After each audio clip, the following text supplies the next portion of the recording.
Hello, and thanks very much to Claire and Amelia for joining me to discuss diversity, equity, inclusion, policy and practice from a business visits and events perspective.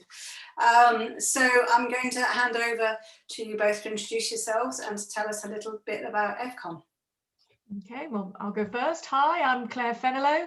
I'm the Executive Director at EVCOM, and I actually joined January last year, which was an interesting time to join a new job. And then there is Amelia, who's my colleague.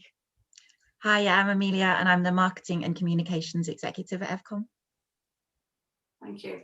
And EVCOM are partners and sit round the table. At the moment, it's a virtual table of business visits and events partnership, so a key partner and active on the diversity, equity, inclusion task force that we've got. So this is an opportune time really to reflect on where we are as BVEP, but of course, as a partner, EVCOM have had their own journey. So what does diversity, equity, inclusion mean to EVCOM? Well, I think from our perspective, we were very aware that it meant inclusion and diversity across the board. So it's from age, race, gender, sexuality, disability issues. It's a vast arena, and we're only a small organisation. So across that, we've I suppose not decided, full stop, but we've taken a view that we're concentrating at the moment on race and young people, so next gen and race. Yeah, thank you. I mean, it is, as you said, it's a vast area. So you've got to pick the areas that you could perhaps can make a biggest difference to.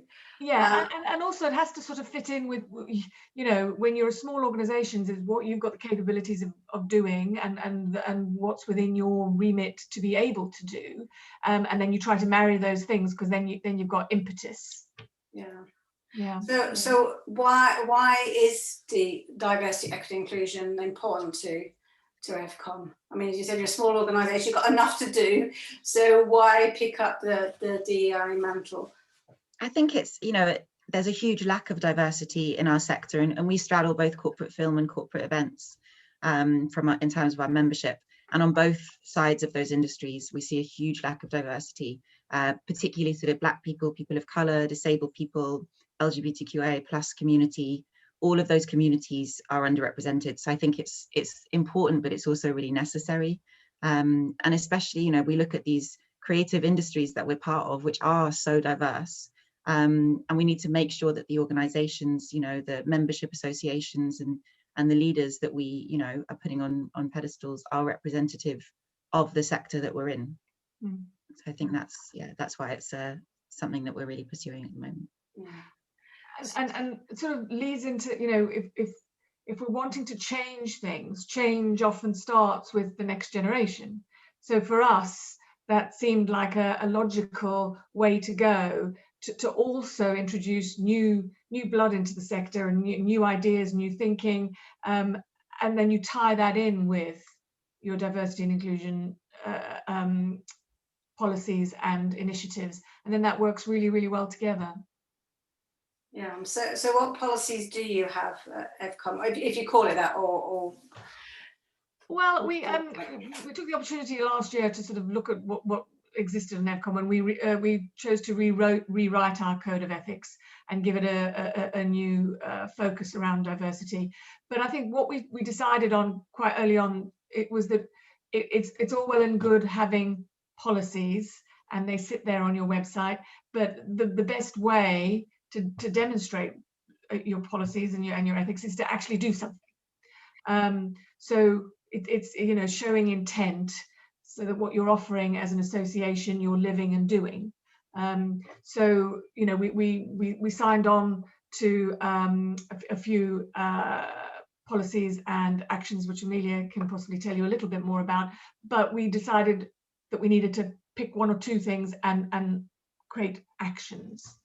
Yeah, I mean, you are an association, so you're not a business, and a lot of things are focused on an organisation where you employ people and everything else. So how do you how do your policies sit with your members? How do you encourage them to, as you said, understand what they are and then move on to what action they actually take?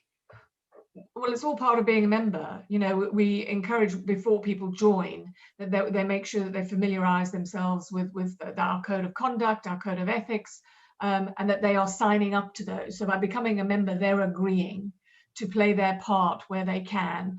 And if we call on them for help, assistance, advice, support, taking part in activities, that they will do so. So they have, by becoming members, they have agreed with that. Yeah. So what sort of activities have you been able to generate, and what's been the support from your members? So I guess in terms of the actions that we're looking at, last year we published a diversity and inclusion commitment following a sort of the resurgence of the Black Lives Matter movement.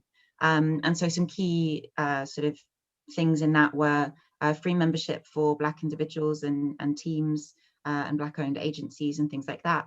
Until the end of 2021, we committed to doing various workshops, free workshops for young people, and hopefully going into kind of, we're slightly on hold at the moment because of COVID, obviously, but going into schools and, as Claire said, starting that at a younger age and kind of trying to engage young, diverse people in our sector and in what we do.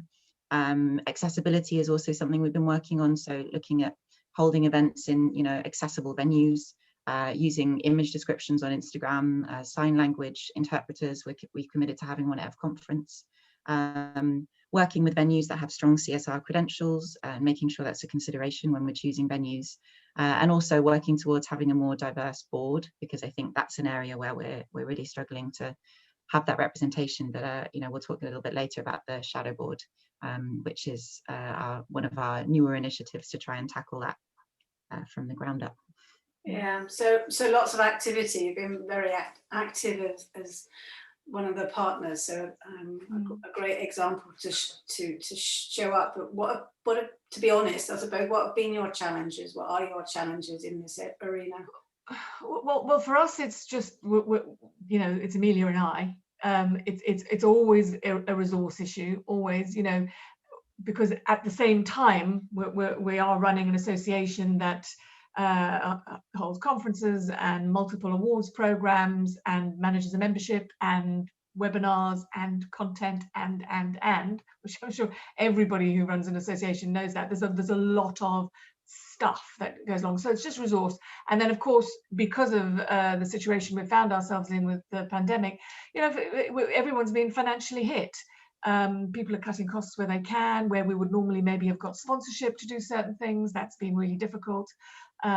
Membership is taken a little hit, not terrible, but a little. But normally we would hold events, and you could publicly show more what you were doing, I suppose, and in that way gather finances. So that's tricky. On the other hand, what we have found during this time is people are a lot more open to collaboration. And I feel quite strongly for a small organization, that's the way Amelia and I have chosen to really try and put our strength towards and our attention towards, because we've found everybody's quite keen to join forces and to try and work together and to create something bigger than our parts. So we're hampered by maybe not being able to make a bigger splash in some areas that we'd like to do, but on the other hand, we're finding a lot of support and a lot of help and a lot of goodwill to help us make these things happen. And that goes a long way. It goes a really long way when you feel that people are on side and want to help. But yeah, resource and money, always. Yeah.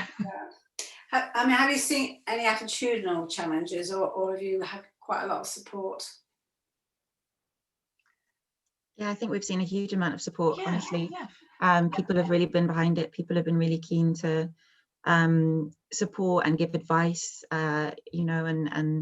and help out. I think it's something that a lot of people that we're working with, it's really front and center in their minds. Yeah, I mean, we're pushing against an open door.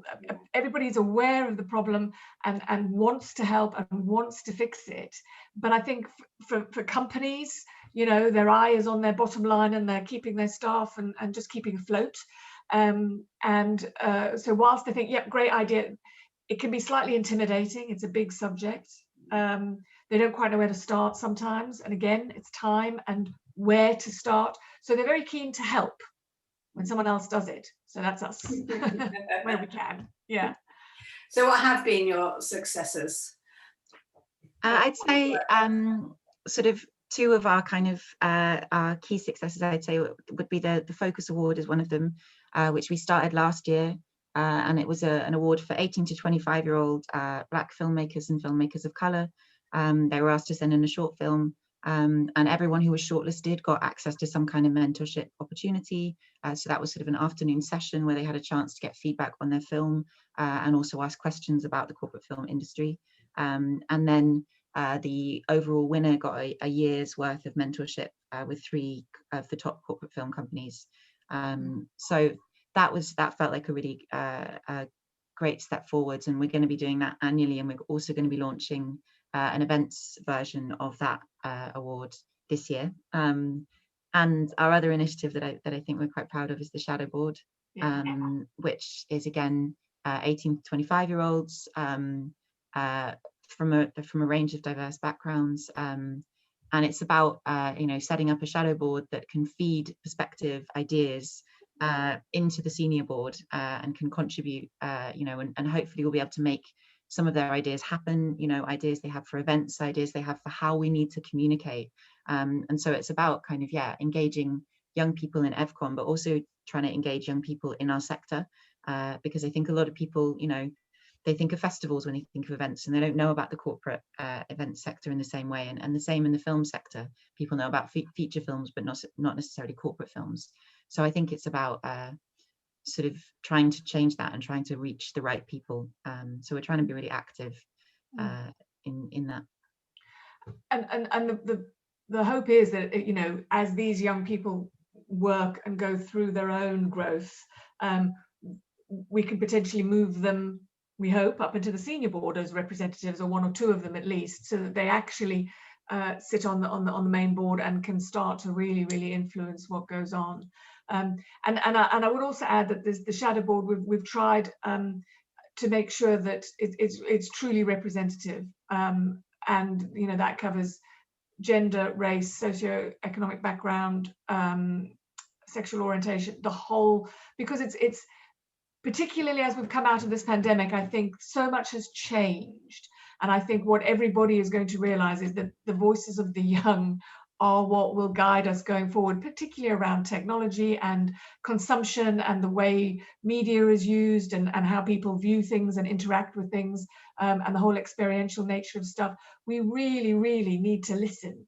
And if they are part of our environment, and it's just like an other group out there, we're really going to miss out on a lot of creativity and drive and push that they bring into a room. So yeah, it's really exciting. So it's all happening tomorrow. We're launching with our shadow board is meeting our main board, and that for the first time. So yeah, that's really exciting. So yeah, that's something to look at and to share if it works, because it's a risk you're taking. It might not work, but I'm sure it will, Caroline. It will.